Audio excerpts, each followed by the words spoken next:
Hello, everyone. This is Sasha with the LTRC. Thank you for joining us for collaboration in Microsoft 365 tips and tricks with our sponsor, Matter 365, as part of the LTRC Industry Insights series held every Wednesday.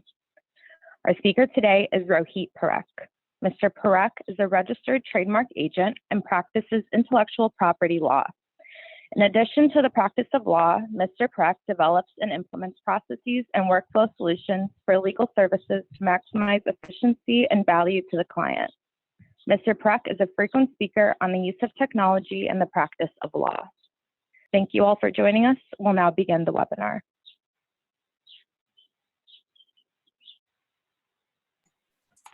Thank you, Sasha. Thank you for the introduction. As I said, my name is Rohit Parekh. I'm the VP of Customer Success at Matter 365, but I'm also a practicing lawyer. So before we get started today, I wanted to do a quick poll. So Sasha, if you could push out that poll, but I'm going to get into this while we're waiting for those results. So today's topic is collaboration in Microsoft 365. I'm going to take you through some top tips and tricks that you can get into it. Microsoft 365 is developed in a lot of great ways to enable you to quickly and easily collaborate with people within each of the applications. We're going to be covering 3 of them today. Oh, I can see the poll results. Yeah, not surprisingly, 99% of people use Word, 72 Excel, only 11% on Planner. That's interesting. So we'll get into that a little bit later. 45% on Teams, which is great. 53% on OneDrive, 28% on SharePoint, and only 24% for OneNote. So that's actually interesting. Not surprising on the Word, Excel. Very heartened to see the 45% on Teams, the 11% on Planner. Hopefully we can turn that around after we get into the presentation today. So OneDrive, Planner, and Teams are what's going to be the focus today. We're going to go through how you can use the built-in tools to help collaborate better, both internally and externally. The first one we're going to get to is OneDrive. Tip number 1, sharing documents and folders. In the olden days, people remember if you wanted to share a document with somebody, you would add it as an attachment to an email it to them, wait patiently for them to send it back to you with their revisions and or comments. And God forbid you had to email it to multiple people, you had to wait for each of them to get back to you, and then you had to collate all those revisions. You don't have to do that anymore. When you're working either internally or externally, you can stop emailing documents as attachments and start sharing links to documents that you have saved in OneDrive. This saves a ton of time because it allows for people to reduce the version control headaches because everyone's working off the one single document that you have stored in the OneDrive cloud. It also allows you to collaborate better in Microsoft applications by pasting links to documents in various other applications, whether they're Planner, OneNote, or Calendar. But it's also really helpful when we're working with people outside your organization because you can share not only documents, but you can also share folders. So you can actually create secure client-facing repositories where you can both share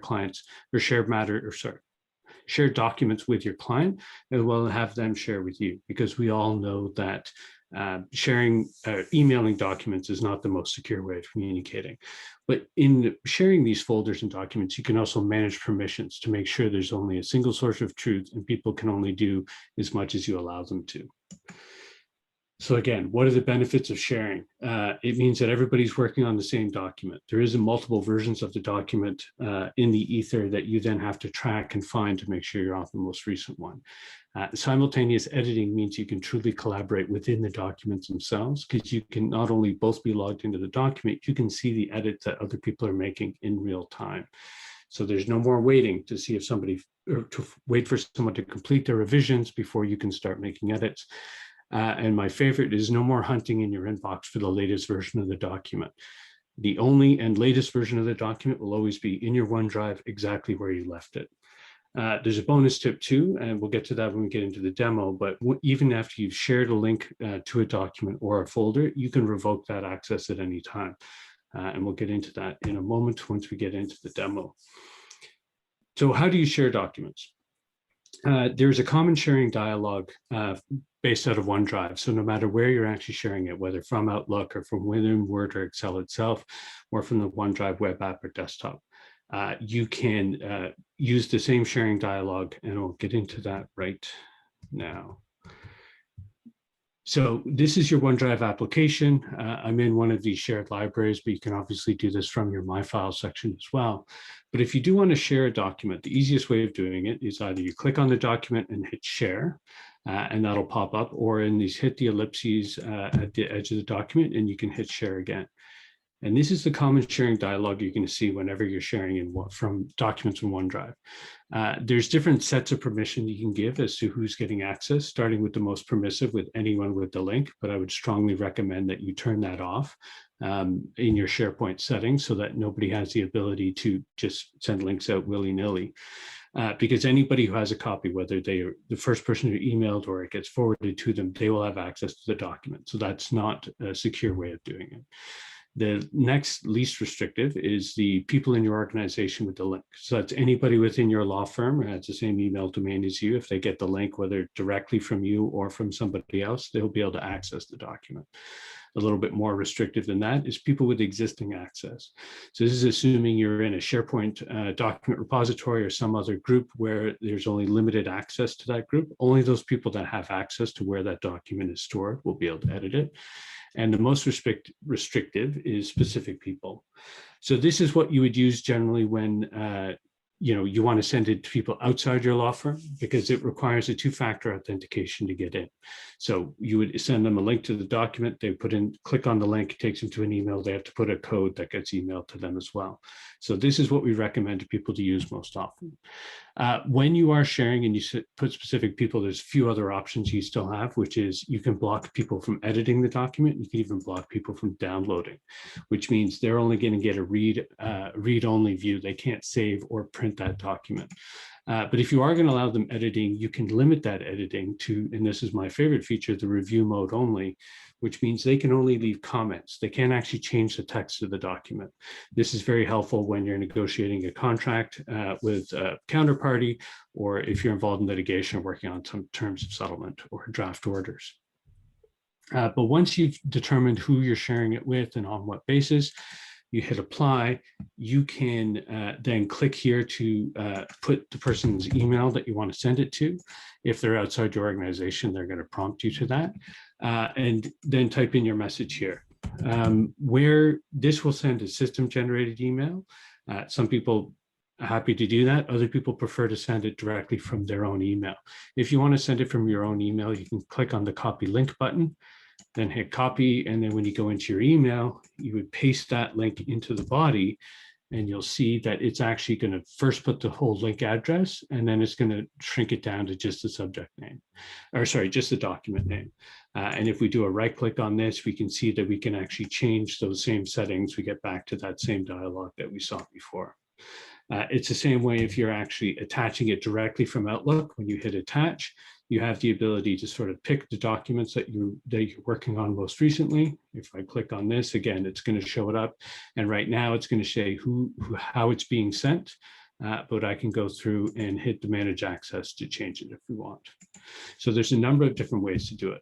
If you're in Word itself, you can also share. So you can go into and I'm showing you this in the online version of Word. It's going to look a little bit different in a desktop, but it's going to work exactly the same way. So you can, you can hit the share button. And again, that sharing dialog that we just went through is going to show up. You set it up the same way you want, and you can do it again, copying the link if you want to send it out from your own email or have the system generated email sent from here. The other way that you can do it is if you have your OneDrive linked to your local file explorer. From here on any document, you do a right click, and again, click to share. You're going to get that sharing dialog that we just saw and to go through. So there's a number of different ways you can get access to the same thing, but ultimately everything you want to do is based on that sharing dialog. The same way that you share documents, you can also share folders. So same process. You hit share. It's going to have slightly different in terms of editing. Editing means they're allowed to put documents into the folders as well. So you want to turn that on if your people are going to be sharing documents with you.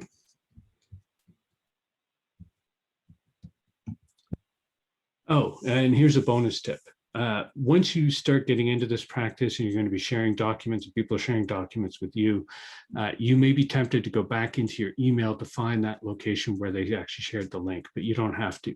You can quickly go to the shared with me in your OneDrive application, or when you're opening documents in Word, Excel, or PowerPoint, where they normally have recent documents, you'll see another tab there for shared documents, and it makes it easier to find. So if you're in OneDrive, you just go to shared, and this will give you a list of all the documents that have been shared with you, the date they're shared, and how they came in. And it's a much easier way to find those things that are shared, that are shared with you. All right, tip two, auto versioning. If you have your document already shared in OneDrive, you can turn the autosave on, and it's automatically going to be saving all the updates you're making to the document as you're making them. So you don't have to hit file and save at the end. But the best part about OneDrive is the auto versioning. And so it solves for that issue of too many cooks, or in our case, too many authors. Because if you have multiple people that have access to a document, they could all be making changes, and you want to see how many people made the changes, when did they make them, and what were those changes. If people aren't using track changes, it can be hard to do that. So luckily, OneDrive has this built-in auto versioning, and I'll show you how that works. So when you're in a document repository and you want to see, say, I've shared this coach's contract with a number of different people, people have been making changes, I want to see what those changes are. Again, clicking on the ellipses or clicking on the document up top, you can actually click on version history. And what it's going to show you is every time somebody's opened the document, made changes, and then saved it, it's going to save it as a new version. So this particular file, we're at version 62. But luckily, in our actual folder, there's only ever one version of the document. If you want to go back to other versions, you can click on those prior versions to open the file to compare them, or you can restore them, or you can delete them. But it gives a good indication as to who did it, when they did it, and what the size of the document was. And it tracks it all the way back from the beginning. If you're in the document itself, you can also see the version history. And again, this is the online version of Word that I'm showing you, but you can do this in the desktop version. It's just going to look a little bit different. But up here where you have the document name, you can see this down arrow. If you click on that, you can click on version history. And then again, it's going to show us the same list that we just saw previously. It doesn't have all the numbers next to it, but you can see all the dates and who made the changes. You can click on those, and it's automatically going to give you a red line version to show you what the changes were made and when. And if I click through, I can see all the various changes that I've made and comparing it back to the most recent document, or sorry, the most recent other version. You can, at this point, save a copy or restore it the same way that you could here. But it's a great way to sort of keep track of things. Because you're sharing only one copy of a document, you want to make sure that you can track the versions appropriately. As a bonus tip, you should know that if you're sharing a document, anybody who clicks on the link and opens that document will be able to see all that prior versioning as well. So if you're sending this outside to a client or to a counterparty, and you want them to see all those prior versions and all those changes that led up to this current version, you just want to save it as a new document, and then all those prior edits will be wiped, and you can send a clean version off to them. All right, tip 3, chat in files. So Word has this great feature that if you have more than one person has a document open at a time, you can actually chat live in the document. So this is different than the comments. This actually gives you a chat, and it only works if you both have the document open. And if somebody opens the document and joins in later on, they're only going to see the new messages as of the time they open the document. This is a little more of an informal way of collaborating on documents. Some people find it very helpful. Other people don't. One thing to note is the chat history is not preserved. So if you are having the comments going, or sorry, if you're having a conversation, you'd like that to be preserved in the document so there's a record of what was discussed and when in relation to which portion of the document, you're better off using the comment feature. And again, we go back into the document, pardon me.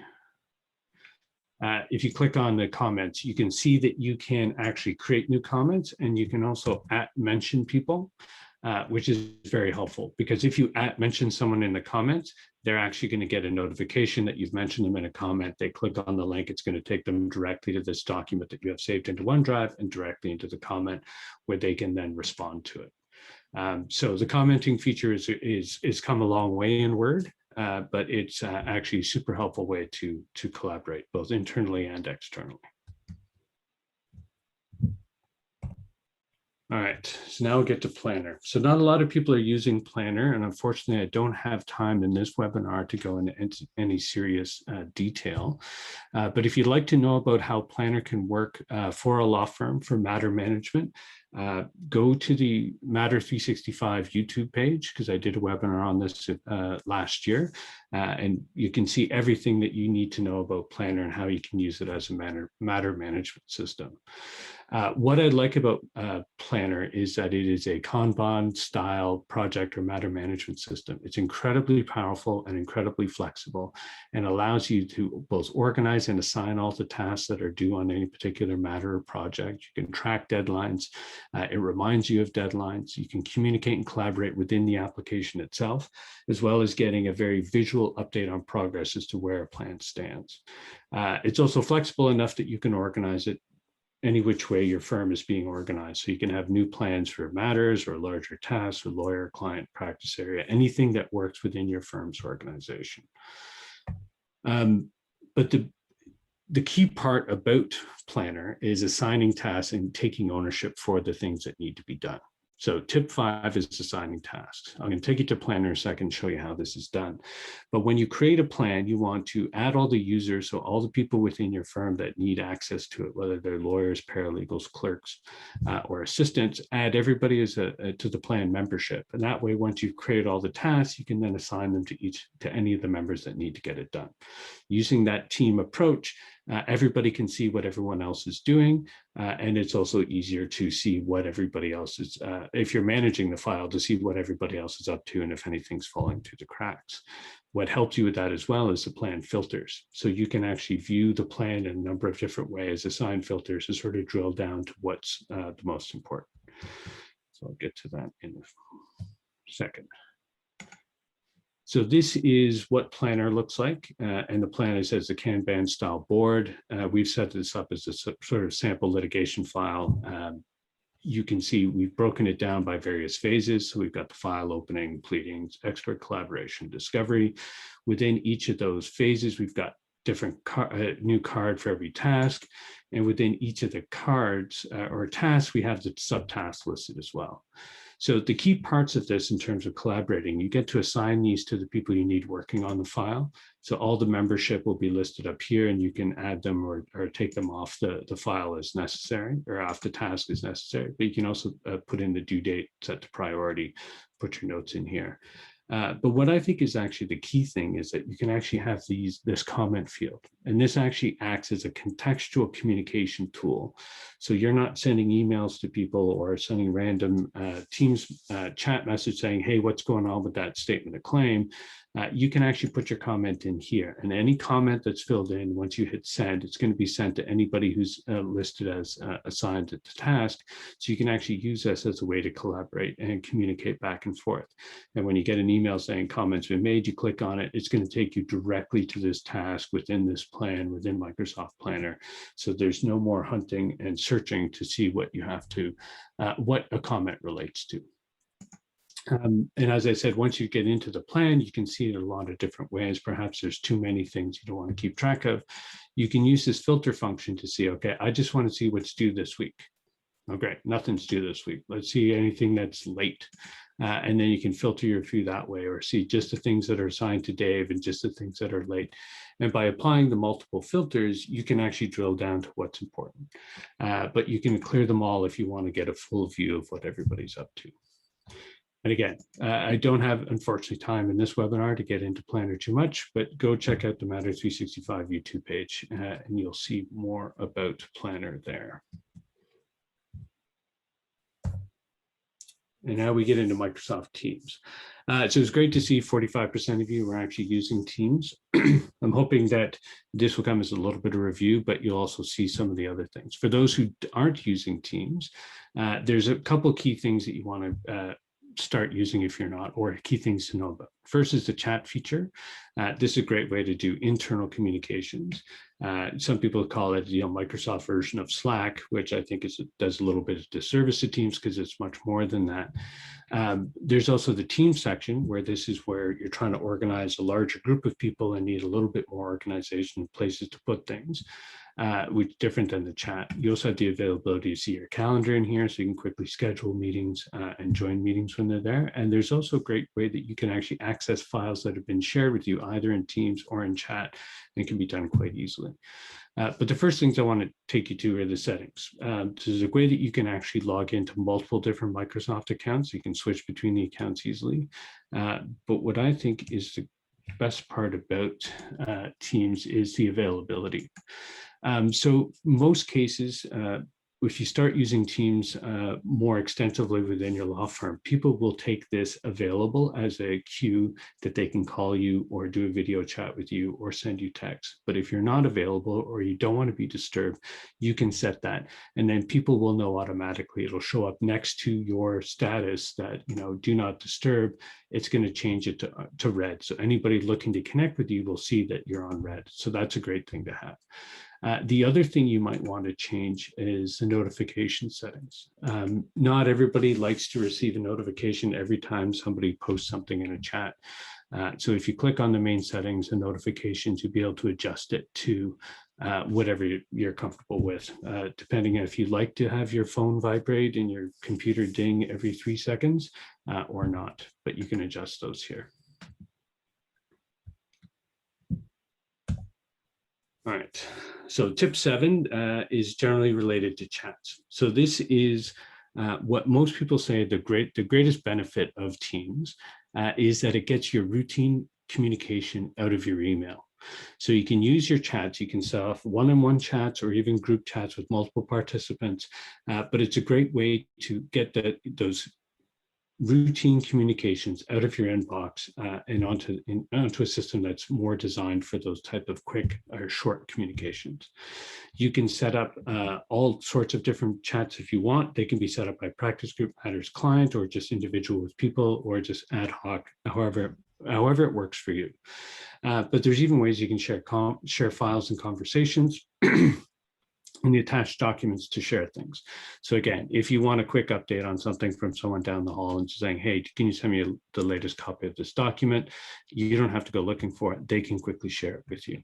And the way that you would do that is, obviously in the conversation, if Dave asked me to send him something, I can click on this paperclip to go into OneDrive to get it, or I can upload it from my computer. Either way, you can send this message out. But once you start using communication, or you start using the chat feature, you'll notice that these will go on and on and on over time. And the easiest way to find those documents that have been shared in a chat isn't to go looking through the chat, even though there is a search feature that you can use. But you can just click on the file section.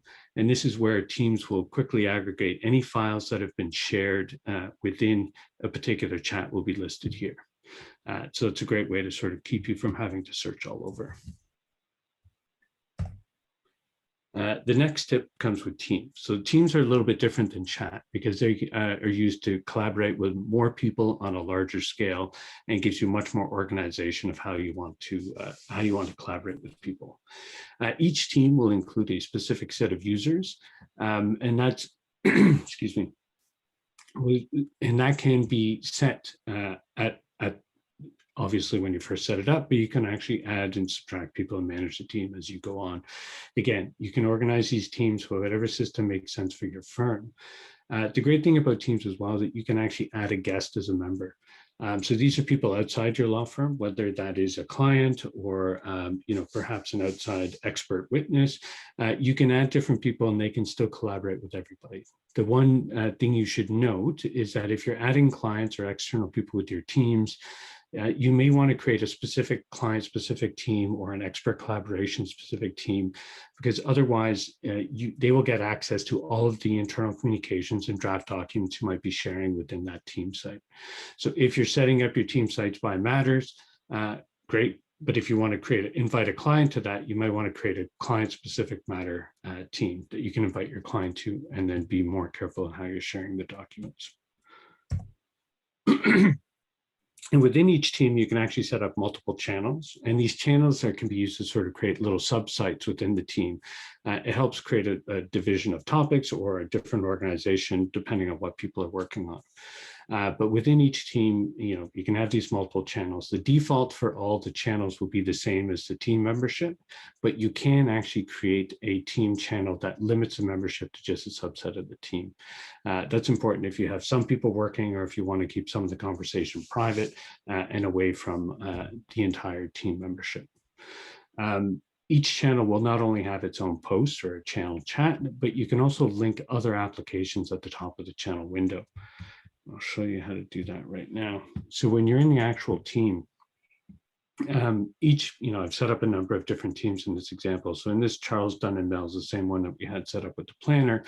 You can see that in the general channel across the top, I can actually have a link to the planner itself, or can I have a link to the actual SharePoint site or the document repository where I actually have the documents.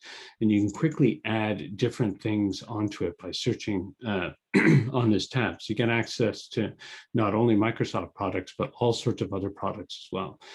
You can do a quick search here if you want to attach some Adobe products, and there you go. You can put your Adobe sign into that to send documents out to get signed. So there's a lot of great features that you can add across the top, and each channel will have its own ability to add different things across the top, depending on what you want to use. So the next thing we'll talk about in Teams is obviously the internal video meetings. Everybody's used to Teams for keeping in touch with everybody, especially during the pandemic, people working virtually. This has been the one lifeline, or in some cases, the anchor that's dragging you down. The secure video conferencing in Teams is better than some of the other products that people are using, and unfortunately, including the one we're using for this webinar right now. It's end-to-end encrypted. It provides real-time closed captioning that not only gives you the transcript of what everybody's saying, but also identifies who the speaker is. You can record all those meetings, and it's automatically saved into the channel where the meeting was done. And you can use it for screen sharing and whiteboarding, and it's quite versatile and a great system to use for video conferencing or video meeting. You can also quickly invite team members to a team meeting by just within the team channel itself. You just click on scheduled meeting or meet now, but you can also use the Outlook integration for easy scheduling as well. Anytime you create a meeting, you have the option of just turning it on, saying make this a Teams meeting, and it's a great way to keep in touch with people. And this brings us to the last tip, which is get out of Outlook. True collaboration is going to occur not in your inbox, but someplace else, whether that is in OneDrive or in Planner or in Teams or in even OneNote or in the documents themselves. You're not going to get to that place where you're truly collaborating effectively internally if all the messages are coming through Outlook, because they're going to get mixed in with all the other important messages that are happening, messages externally. Use the built-in functions of Microsoft to collaborate more effectively. And that way you can limit your email communication with people outside your firm, and it'll be more important, and it'll also be more meaningful. Nobody wants to receive 200 emails a day or 250 emails a day, 75% of which is something that, should have been communicated differently. And sorry, just to finish off, so all those apps that I just talked about, Teams, Planner, and OneDrive, all come out of the box, ready to be used. All the collaboration tools are there for you. If you want to create a sort of a matter-centric organization to your Microsoft environment, that's where Matter 365 can help. All of your data is going to stay in your Microsoft account. We just create that matter-centric organization to allow you to reap the full benefit of the software you already use. And we can help you get up and running in days, not weeks or months. And that's it. So thank you very much for attending the webinar. If you have any questions, I'm happy to take them now. If we can't get them covered in this session, I'm happy for you to email me. They don't have to deal with Matter 365. I'm happy to help with any aspect of Microsoft that you need assistance with. Thank you, Rohit, for that presentation. I would also like to thank our sponsor, Matter 365, and everyone for attending. If anyone is curious about future webinars, you can check out the ABA LTRC page or follow our Twitter at LTRC. I would also like to mention you can keep up with Matter 365 at Matter 365 on Twitter or matter365.com. We will now conclude the webinar. Thank you, everyone. Bye-bye. All right, thank you.